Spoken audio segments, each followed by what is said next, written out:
The only crime committed in this house is... Do you understand? Exactly.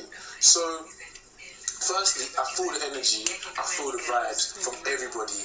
Why? Because I found a girl that I genuinely love, and you don't know I genuinely love. Hi guys, welcome back to my channel. It's your girl Adekunle. How are you all doing? Hope you guys are good. Hope you guys are fine. If you're new to this channel, kindly click on the subscription button.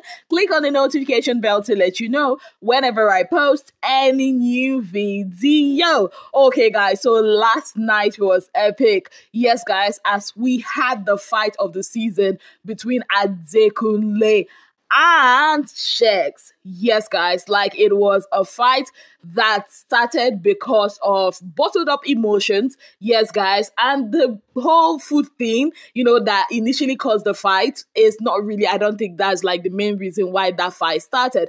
Now, of course, they fought, they talked and all that.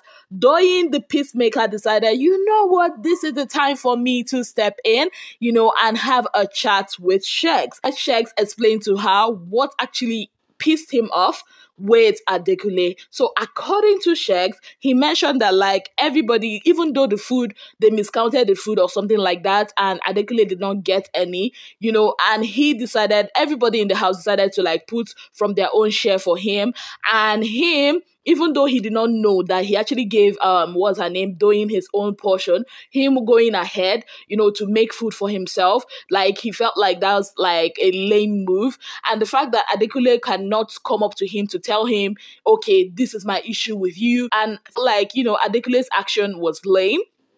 And Adekunle is not a real G, according to him, because he cannot come to him and say something to his face. I mean, he'll go here and you hear, oh, Adekunle said this, or Adekunle said that, or Adekunle said this. And Adekunle has not really come up to his face and like man to man to tell him, okay, this is why I said this. And he said that Adekunle has been making like comments about him, and that is reason why he's actually pissed. And I actually love what Doyin told him. Doyin said, see, Adekunle is that kind of guy. Not just him, a lot of them in that house make loose comments, like they say things and it's not really like that deep. In our own words, we'll say it's cruise. I mean, that's what the level 2 housemates will always say, like things like that are cruise. And he felt like, or she felt like Shegzz took it out of proportion because of the built-in perception that he has already had, about Adekunle. And Doyin asked him and said, imagine if it was not Adekunle that decided to make his own food after everybody has contributed food for him. Would you actually feel the way you felt about it? Will you actually feel that it was a stupid decision or it was a stupid character or anything like that? He was like, no. But I mean, Adekunle has had it from him, from the word go, that when he said Adekunle was acting stupid, he did not mean like, okay, that Adekunle, he did not mean it as an insult. Like in my head, I'm like, how can you say somebody is stupid and you say it's not an insult? Anyways, he said it's not an insult, that everything he said about, going to school, the kind of schools he went to, the kind of places he's been to was just a reaction to what Adekunle said. And Doyin was like, that's the same thing. Because you initially called him stupid, that was why he said, you are not intellectual enough, or you are not intellectual or whatnot. So at the end of the day, Shegzz actually did accept that he was wrong, from the way he acted or calling Adekunle stupid. I told you guys in my previous video that it was actually Shegzz that called Adekunle stupid first, and he actually accepted that he was wrong. But his problem is that Adekunle is always acting like the victim.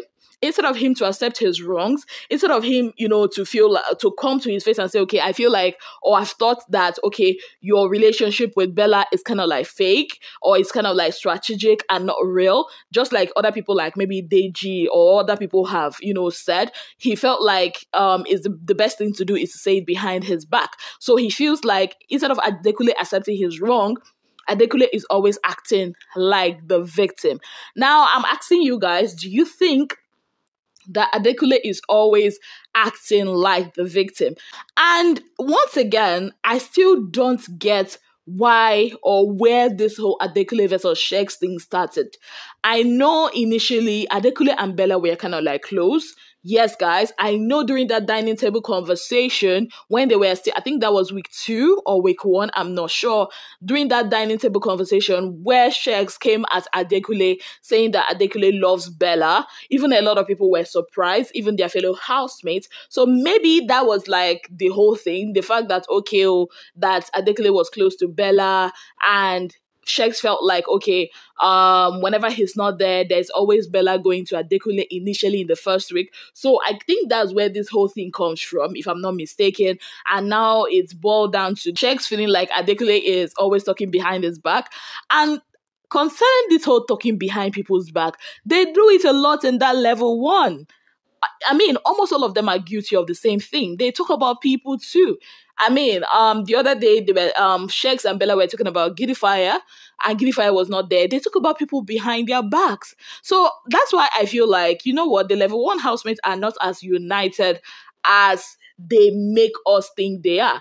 They are just united when it comes to tax, but like living together, that small apartment they are in right now has revealed a whole lot. Now, talking about a whole lot. So last night, Doyin was planning to like go sleep on Deji's bed. Yes, guys. So, I mean, she had that talk with Allison. Baby girl was prepared, to go, sleep on, her love interest bed. But little did she know that while she dressed sexily, while she took her bath and looked so good, another madam has taken her place. And that is Chichi. Yes, guys, Chichi and Deji spent the night in each other's arms last night. It's really funny to me because, I mean, here is Doyin doing all this planning, thinking of how to go to tell Deji that, oh, I want to spend the night in your bed. But here is Deji spending the night together with Chichi on the same bed. Wow, what a dramatic night we had last night. Now, away from that, they played the game of Kiss, Marry, Ignore last night in the level 1 house. And there were some interesting answers. Now, I feel like Swag, started this game in order to find out if his love interest, Chomzy, will actually kiss or marry him or Groovy. Yes, guys. So this is how it went. For Chomzy, she said she'll kiss Hermes, ignore Groovy, and marry Swag. I bet Swag was really, really happy with that answer. Allison, on her own end, actually did not mention Adekunle at all. Ouch! She said she would kiss Deji, marry Hermes, and ignore Farm Savvy. Wow, Adekunle, oh. After this babe praised him, for standing up to Shegzz, he could not even get a kiss. Now, wow. For Doyin, she said she'll marry Saif, kiss maybe Brian, ignore Cheesy because in Wala here and there.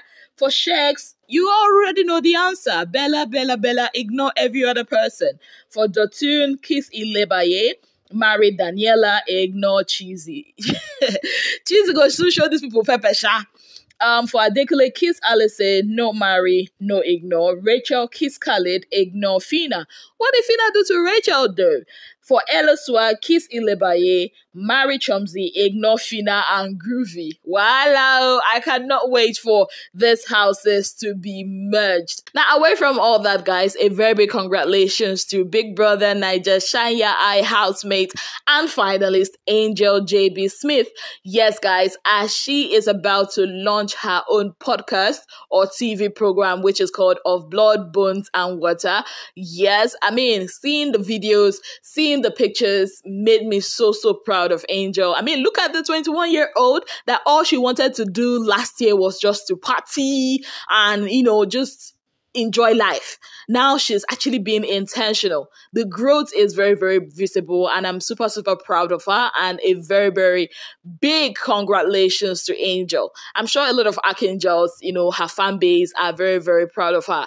Me too, I'm very proud of her, and I'm proud of the growth. And this is one thing I love about Big Brother. Big Brother takes people that are maybe, some people that don't even know what their strengths are, what their talents are, and Big Brother makes you, with all the tags Big Brother keeps giving them, gives you the confidence, makes you realize, okay, this is what you're good at, and with the fame you get, and of course the little money or the big money you get from the show, I mean, you are able to kickstart your career.